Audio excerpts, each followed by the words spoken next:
Hello and welcome to Bringing Education Home. I'm Herb. And I'm Christina. And together we bring you experts and ideas to help grow healthy, happy, successful families that are both inside. And outside the box. If you like the show, be sure to follow Christina on Facebook. And please leave us a like review on your favorite podcast platform.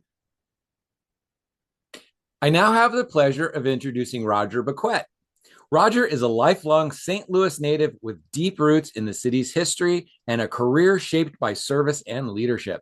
After graduating from Lafayette High School, Roger joined the U.S. Navy, serving 22 years on active duty and 8 years in the reserves, with assignments across multiple ships and global deployments.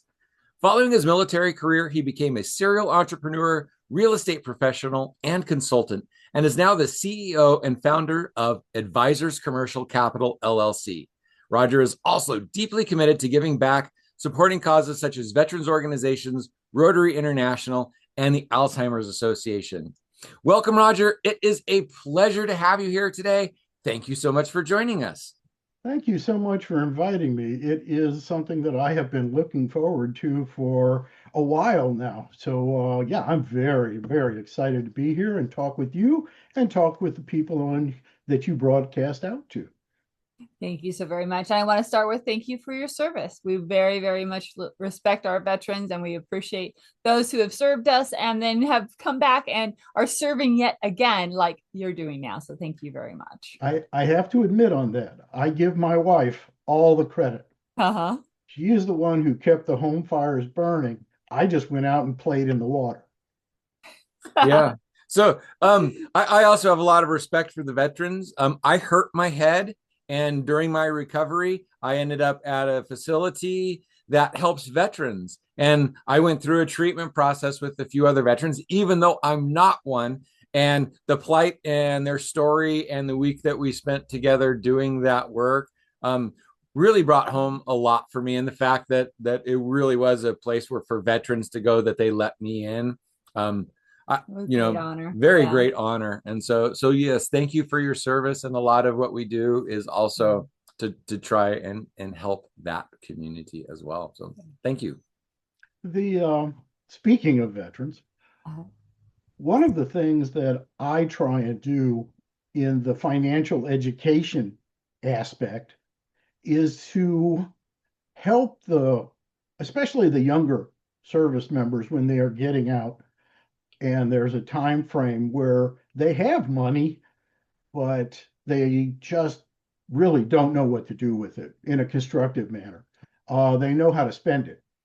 I knew how to spend it. Ooh, I really knew how to spend it, which is why now I know how to acquire it, which is a big word for you're using the money as a tool.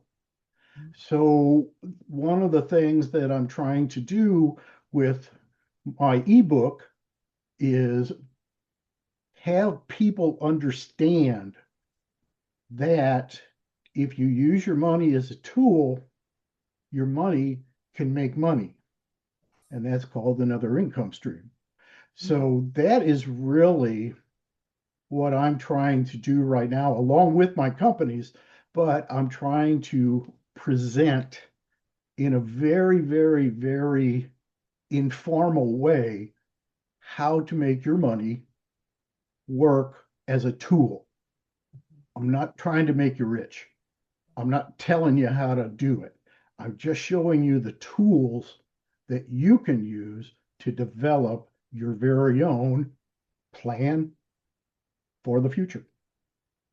I love that. And thank you for saying that, because that was kind of the next thing I was going to say is like, okay, so we have this Advisors Commercial Capital, this finance guy. What does he have to do with families and money? And why is he on the show? Right. And that is exactly why. And, we also said that we were going to ask you how you got started. How did you go from the military into getting in the money? You said, oh, I like to spend it. Where was the point that happened that it's like, oh, I have to learn more than just spending? Because a lot of people hit that and don't switch.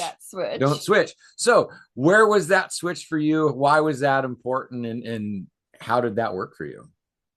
While I was still on active duty on one of my ships, there is a program to help sailors who get in financial difficulty. Let's say that they're doing okay, but tires on their truck blow out. They need tires. They don't have the funds to go out, buy 4 brand new tires, and still pay for baby food, this, that, and the other thing. So I was the representative for that financial endeavor, and I had to develop budgets with these young sailors. It is a very, very, very unique in that people will talk about their most intimate secrets before they will talk about money. So it was a matter of getting to break down that ice, but also when I was developing a budget, when I was working with them, I had to explain to them, if you're going to play golf 3 times a week, that has to go in the budget. You're going to do it anyway. If you don't put it in the budget, you're just going to, ruin your budget. So the budget is basically real. And that was basically the starting point. Wow, this is real. This can really help people. When I got out of the service, I formed a company, and it was very interesting, and I made a good chunk of money. And when I walked away from it, I basically had enough to do very little. I spent it.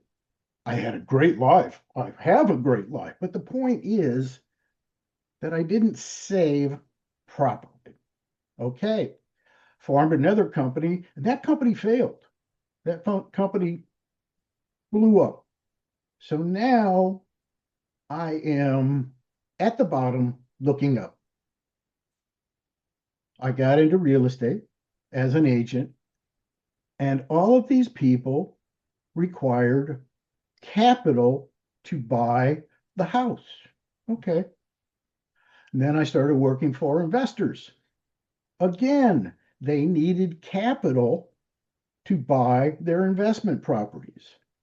So I'm sitting there going, wow, all of these people need capital, but they don't understand what they're asking for. So it was a determination at that point. I really want to help people get smart about finances. It is not a matter of, if you do this, you're going to be a millionaire. I can't predict that. If you do it, fully on you. If you don't do it, you might still end up as a millionaire. Good luck in the lottery. So it is, but the knowledge part is what I can bring. And it comes from years of watching and looking and seeing what other people stumble on. And so if 5 people stumble over something, that means that they need to learn how to get over that. And so that's how I got to where I'm at now, actually doing an ebook. And before we go further, I just want to explain this book is basic, very basic, because most of the talking heads and most of the gurus, they start in the middle. Oh, if you buy these bonds. Oh, if you do this fund. Oh, if you do this, you do this. Well, that's wonderful, but how do I get there to do that? So that's where I start at the bottom. In my chapter on savings, I start with money in a mattress, because that gets people looking at it and go, yeah, my dad used to do that. He had a little tin can. Yeah. So that's when I say, when I'm start with the basics, that's what I mean. We're really talking about the basics. And you can tell this to your children. You can actually use this if you homeschool, you would be able to use this to explain finance and savings and interest rates to your kids. Financial knowledge is financial power.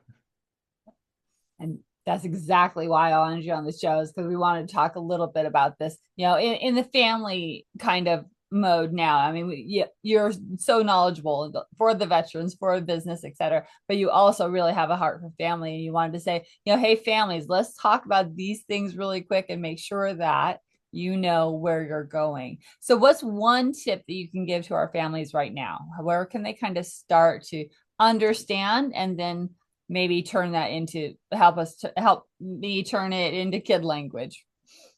The very first thing that they can do, and I'm going to a page here, if I may, is, come on, SMART. And what it is the way to actually do savings.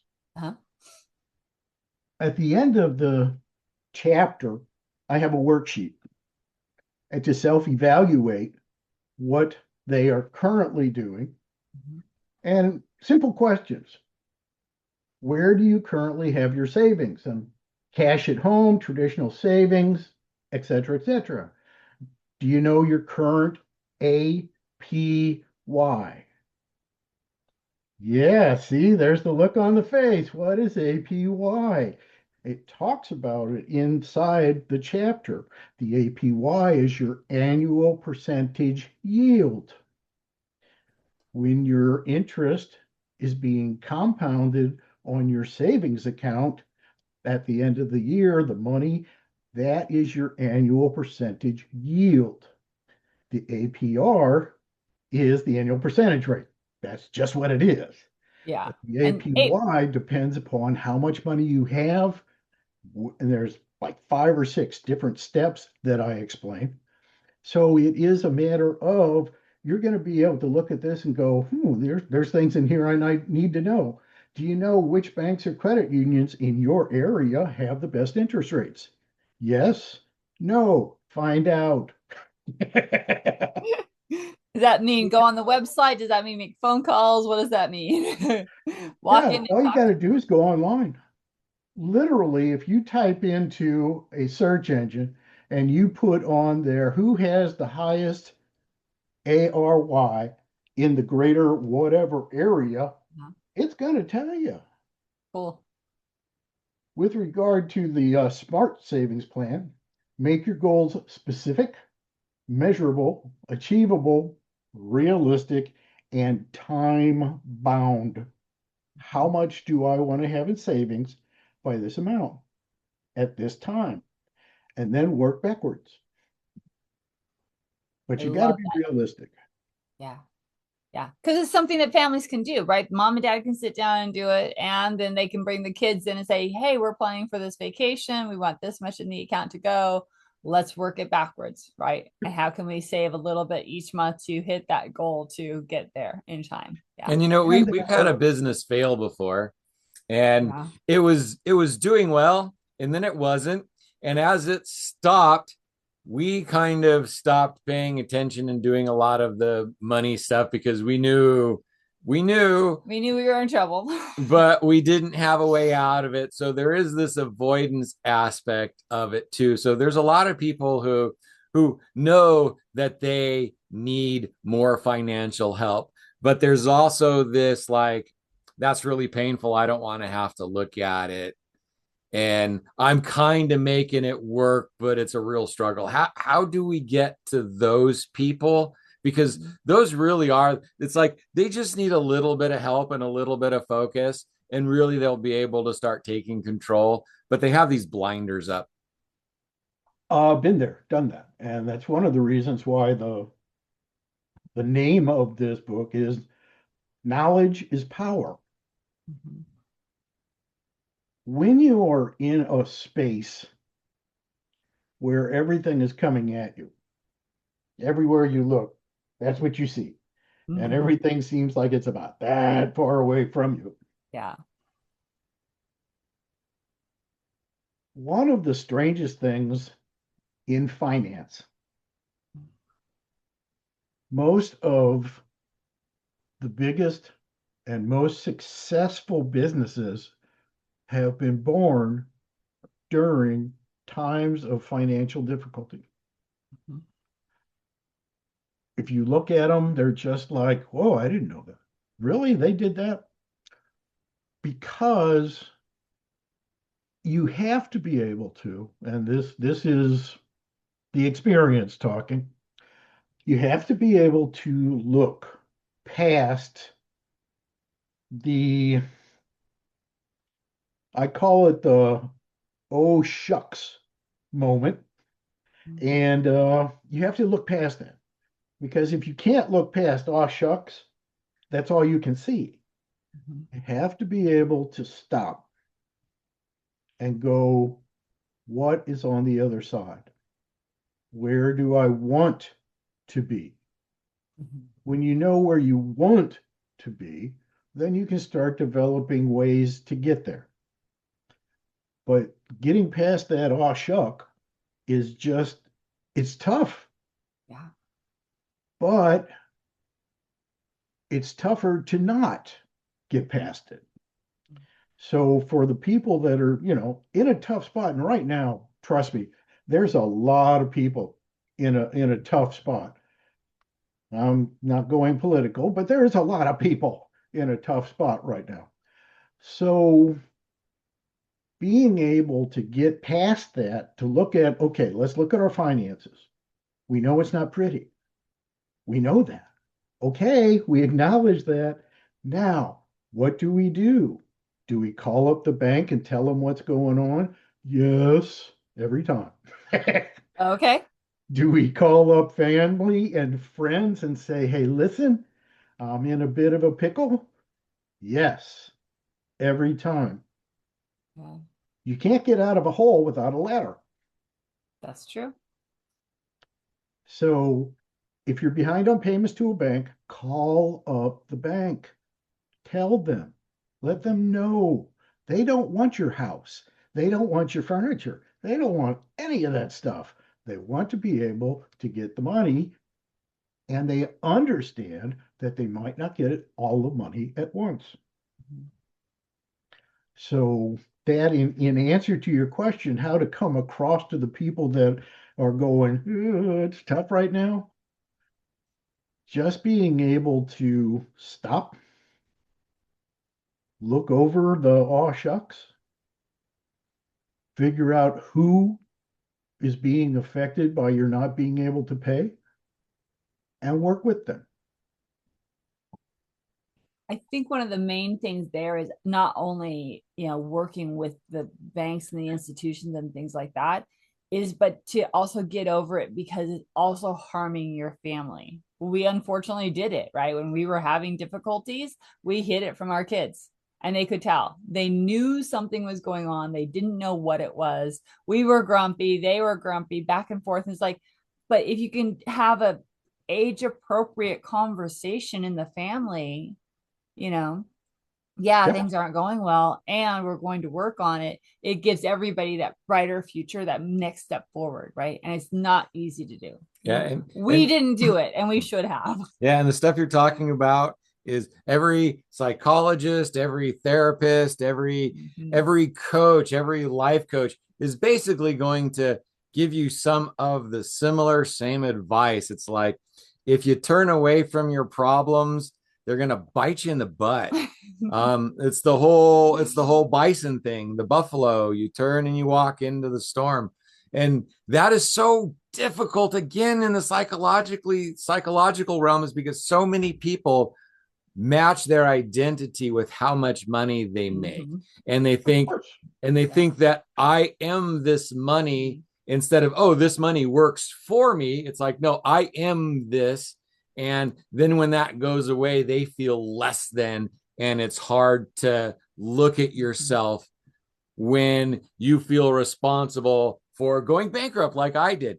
I hurt my head. It all went away. It totally made sense. I still buried my head in the sand and lost so much of my identity because of that. And now it's like, money is a tool. Money is not who I am, and how much I make or don't doesn't really affect it. It affects me. It still does, but it doesn't change me. It's not really part of who I am.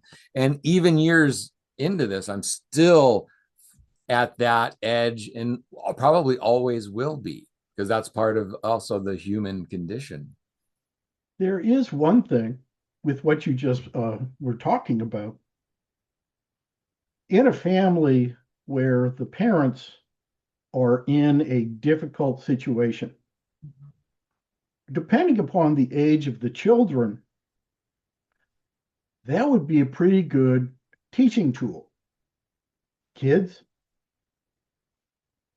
mom and dad are at a point right now where the things that we were buying, we can't buy at this point. And I want to show you why. And actually break out the checkbook and the bank statements. Most of the time, the people that do get into trouble do not know what their bank statements say, because that's a pretty good leading indicator of, okay, I make $1,000 and I wrote $1,200 worth of checks.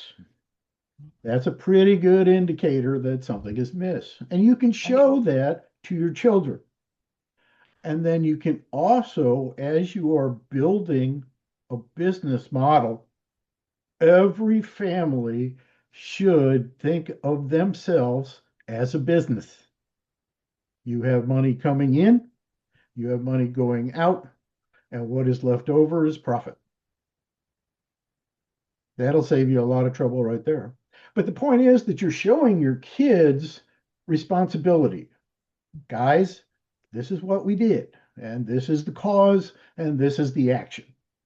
And then you're showing them how you're planning to get past it and get on the other side. They're never going to forget that. Those kids aren't going to be going, I remember mom and dad talking about something, but here I am and I'm behind. They're never going to forget that. Yeah. And that's exactly why these kinds of shows, we have people like you on these shows, right? Because the more people listen and hear and think about this and they let that sink in, it's like, oh yeah, not only am I being a good role model for my family, for my children, it's also giving me the tools to step out of this situation that I'm currently in. Yeah, that kind of reminds me of a Kathy Bates movie where she has a bunch of kids and she kind of walks into a store out in the middle of nowhere and is like, I want to live in that house and I'm going to work in your store and my kids are going to sweep and do this and we're going to feed you and we're going to do your laundry, but we're going to live in that house and we're going to do all of this.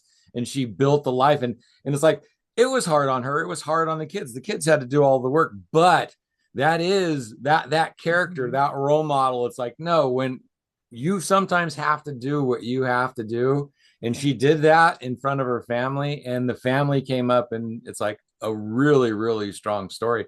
And that's something that most modern Americans, it's like we are so far removed from that now. There are so many things that are so easy that when it comes time to put forth that it's Heroic time effort. that they don't have it, they don't know how. And so being able to build up to that gradually is very beneficial. And so starting young, showing your children that sometimes you do have to face this and you do have to move forward, and sometimes it's not pleasant, but you got to do what you got to do and face it. And again, we didn't have that. We didn't face it as good as we could have. We made it through. And one of our children doesn't talk to us anymore. So did we really make it through? One of the things that I do in this ebook is it is written on a 5th grade reading level. That is not to play down anyone. It is so that you can use it to teach your children. Love it. Yeah. The ability to maintain their interest. I mean, these are kids that got everything at their fingers, actually their thumbs. Yeah. So it is a matter of how could I make it so that they would go, oh, I never thought about that. That's how I did it. A funny, not so funny thing is less than half of American people can read at or above a 6th grade level at this time in history.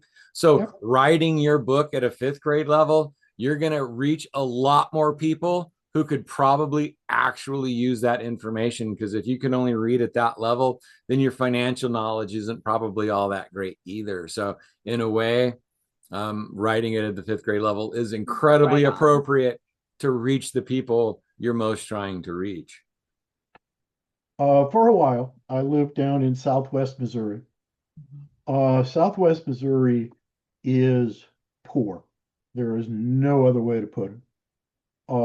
They have a lot of hunting and fishing, but you go a mile from those lakes, it's not pretty.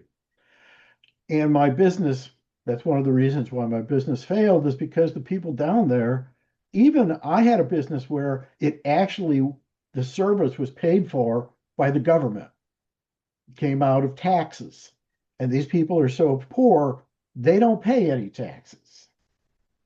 So that's another reason why I was trying to get it not as an insult to anybody, but as a way of, this is important enough where let's make it. I mean, it may bore the heck out of you two. Well, this is so simple. Yes. And it's that way for a reason, because the people that need it most and the being able to teach their children, that's what I'm trying to get for. So there is a story of a famous football coach, and I want to say it's Vince Lombardi, but I don't know. But every year at the start of the season, he put all of his players and he took them out onto the football field, and he's like, "This is a football. It's this many inches long. It's this round. This is the dimension of the football field. This is the upright." And every year he would go through the basics of football. He's like, because if you don't know the basics, he had people in his program for years, and every year at the beginning of that, he went through the basics because they don't change. And if you get too fancy, that can fall apart, and you have to go back to the basics. Yeah. That's how you win games. That's how you win at life. That's how you win at money. Yeah. Once you win at the basics, then you get to play, and hopefully don't have to go back to the basics, but you probably will a couple of times. So just life. One thing I tell people is I'm not smart. I'm not. I cannot tell you the speed of a baseball on the moon. I cannot tell you the distance between here and Timbuktu because I don't care. But I'm very clever. I can see things and I can go from point A to point B. And that's what I'm trying to do with this ebook, is go from point A to point B. I don't have to impress you with the big words. It doesn't matter. You know, if you're skipping over it, that word may be very important, but there's other ways to describe it that still get the idea across and what it is and what it accomplishes. So that is the way that I look at it. This is for people that just want knowledge is power. So at the beginning of the our conversation, you talked about finances and money as tools, right? And a lot of people are really into savings. Can you give us a couple of different tools that families can use to save and maybe get past these parts where they're kind of stuck? The very first one is, what do you trust? I'm trying to make money and you're talking about trust. Yes, I am. Again, people talk about very personal things before they'll talk about money. So if you, in your heart of hearts, don't trust banks, then that's not where to put your money, because you're not going to do it. Right. So once you figure out who I trust, if you don't trust banks, figure out who do you trust. Grandma. My grandma, I will trust her with everything. Give her $25 a week. Have her hold on to it, because you know she isn't going to spend it. Right. And you're still saving. Now you're not getting interest and your money is not guaranteed, but it's out of your pocket and it's being accumulated. So that's the very first thing, trust. Second, I trust banks. All right, there we go. There are formal savings accounts that are FDIC, federal, blah, blah, blah. Federal Deposit Insured Corporation. Yes, there we go. Federal Deposit Insurance Corporation. If you are in a credit union, which I strongly recommend, National Credit Union Administration. Both of those are very, very good, and your bank and your credit union belong to them. Remember, we're talking about trust here. Right.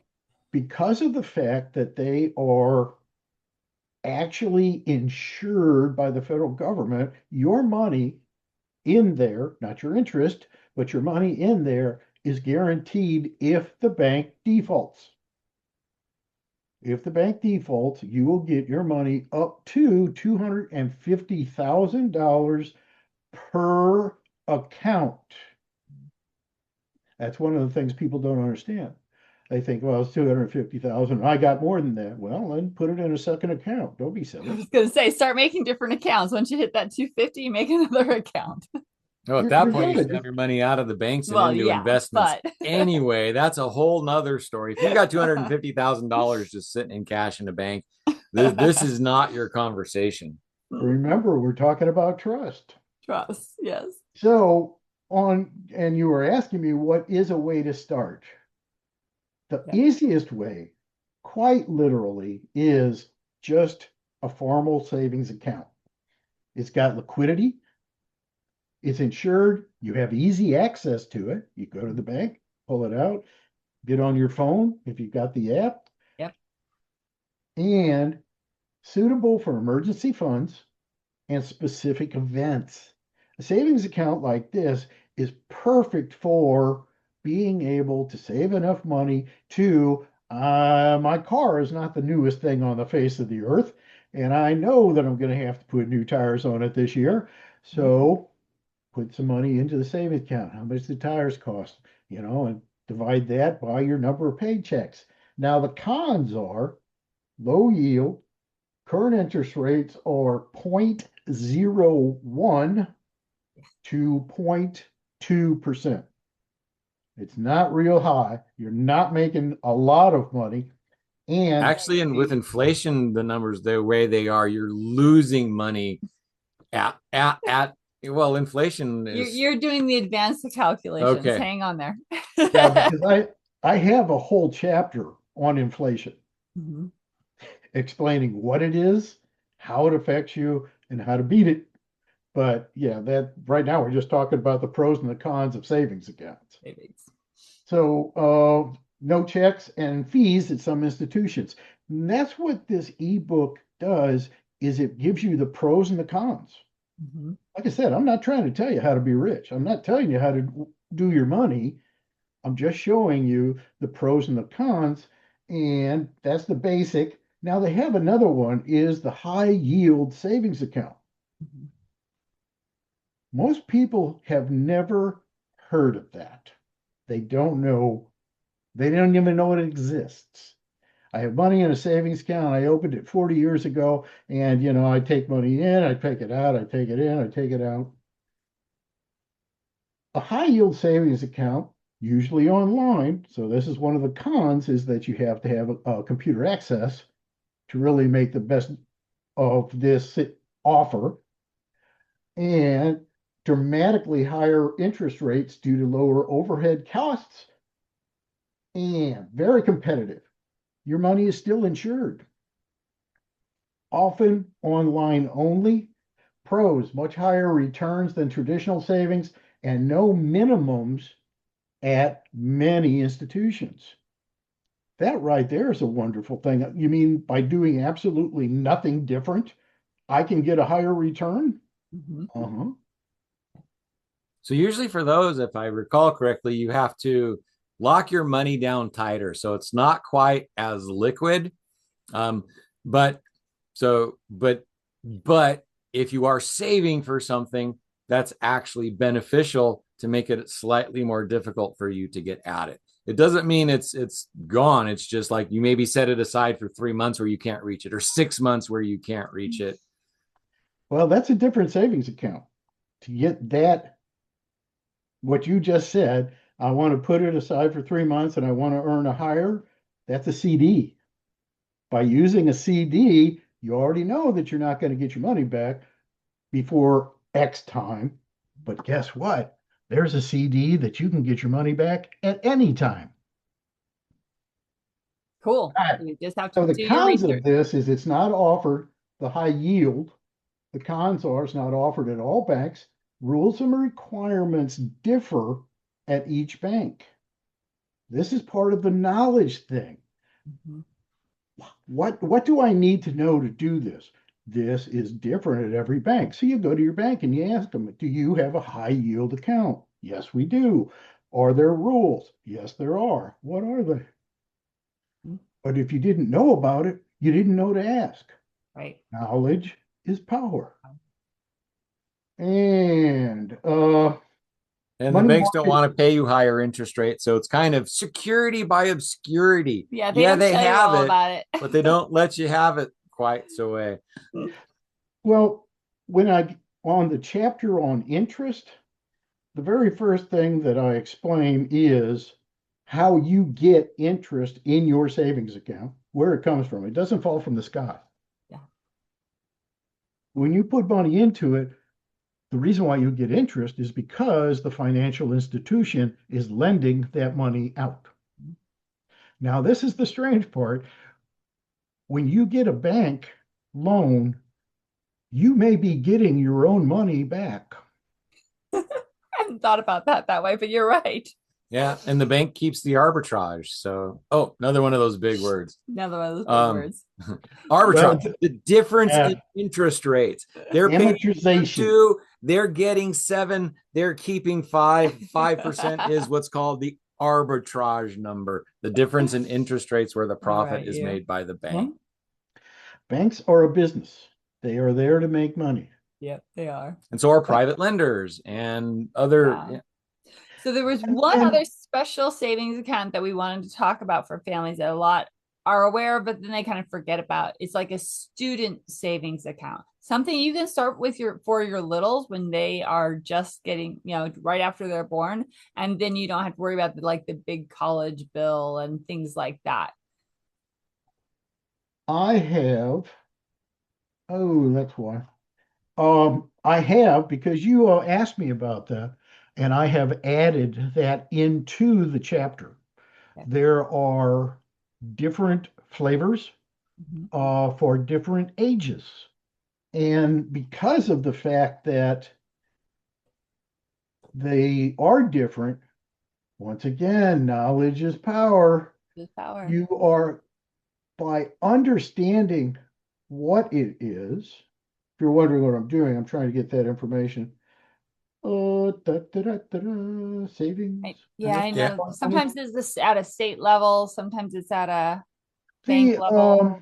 Yeah, it and now is- now to the out of the box weird thinking that I do. Knowledge is power, and money knowledge is power about money, and that's why they do not teach financial literacy in schools. They don't even teach financial literacy in college anymore. If you want financial literacy, you have to do it on your Go own get Roger's book somewhere.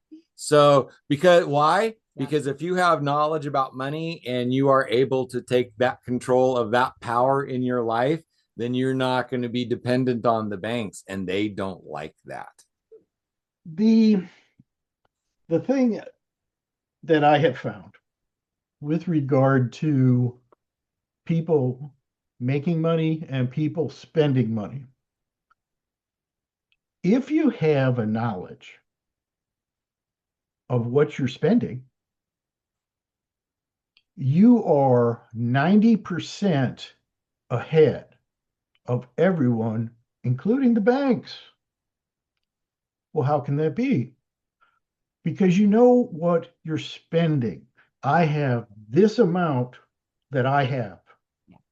I am spending more than that, and I don't know how that happened. That's realistic.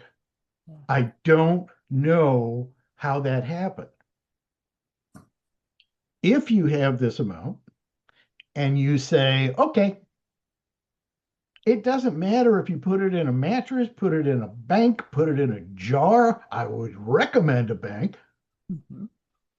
but it doesn't matter because you're going to have money. You are going to have something for a rainy day because you are spending less than you make. Yep. Until you get to that point, you can say nasty things about everybody, but you brought it on yourself. Yeah. Now, there is times where uh, medical, my gosh, I'm making all this money, but it's all going towards medical. You didn't bring that on yourself. That was nature. But there are ways out of that. Uh, there are things that are beyond your control, but you have to control what you can control. And if you're looking to make money by somebody else not making money, that's called a win-lose, and that's not a good way to work. Right. So, I work on a win-win. I figure that's just the best way. Yeah. So again, that's another thing that's happening in schools is the entrepreneur is getting such a bad rap and the rich guy is getting such a bad rap. And it's like, but you're buying that coffee, you're buying that stuff. They're not taking your money from you. You're making So choices. people are like, oh, I hate paying tax. You know what? I love paying taxes. I want to pay millions of dollars, and I want to pay $1 billion in taxes like Elon Musk did. You know why?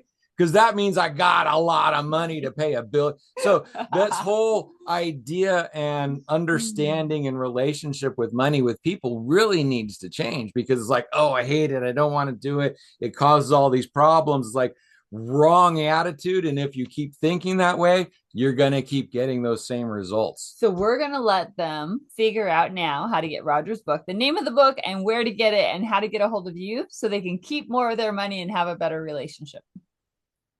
My name is Roger Bequet, and I am offering the first chapter of my book, Financial Knowledge is Financial Power. If you email me at info, I-N-F-O, at advisors, ADVISORS CC.com. Send me your information, your email address, and I will send you this chapter. And it basically just describes all of the various forms of savings in the United States. Because if I get something from England, I'm sorry, but I'm not an expert on the English financial system and their nuances. But if you read the book, you'll probably understand how to ask the questions you need of the institutions that are there. Yeah. Yes, but that is knowledge. You know what to ask. Okay, real fast. Yes. People blame the Fed for interest rates. Guess what? Fed does not control the interest rate of your loan. Not in any way, shape, or form. They have nothing to do with the interest rate on your house loan or your car loan. That is all determined by your bank. Mm-hmm.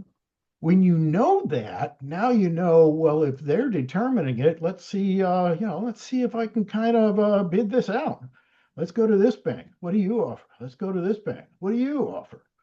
Because now you know that you can't blame this big thing up in the sky. It has no concern. The only thing that the Fed is there for is to ensure that the United States of America does not go bankrupt. That's the only reason it's there. And when you understand that, now you can say things, okay, you offer this one, but they offer this and they offer this. Can you match that? or even beat it. It's a okay to little bit shop of around. work, but it's there. People just don't know it. Yeah, and it's a pain in the butt to change banks, but every once in a while you got to shop around and see what's out there. See what's out there. Yep. Roger, this has been an excellent conversation. Thank you very much for your tips, your help, and your knowledge that you've shared with our families who are listening. Is there anything that we didn't get to or that you really wanted to say today that you didn't get a chance to say? Nothing that I didn't say, but I would like to reiterate. Mm-hmm. The sooner the family can get that financial understanding, get that financial warm and fuzzy, and get that financial knowledge and get that to your children, it doesn't matter if your children are 3 years old or 30 years old. If they're doing something that is harming them, then that's a lack of financial knowledge. The biggest thing is make yourself smarter, make yourself stronger financially, and knowledge is power. Thank you so much. It has been a pleasure having you here today. Beautiful message.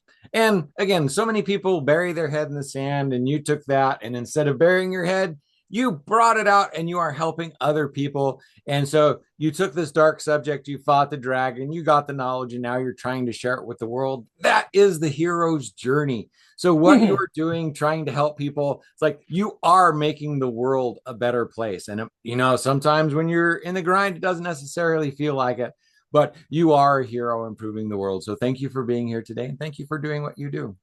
Thank you for inviting me. I greatly, greatly appreciate it. And real quick before we go, what's your brother's full name? My brothers? Yeah.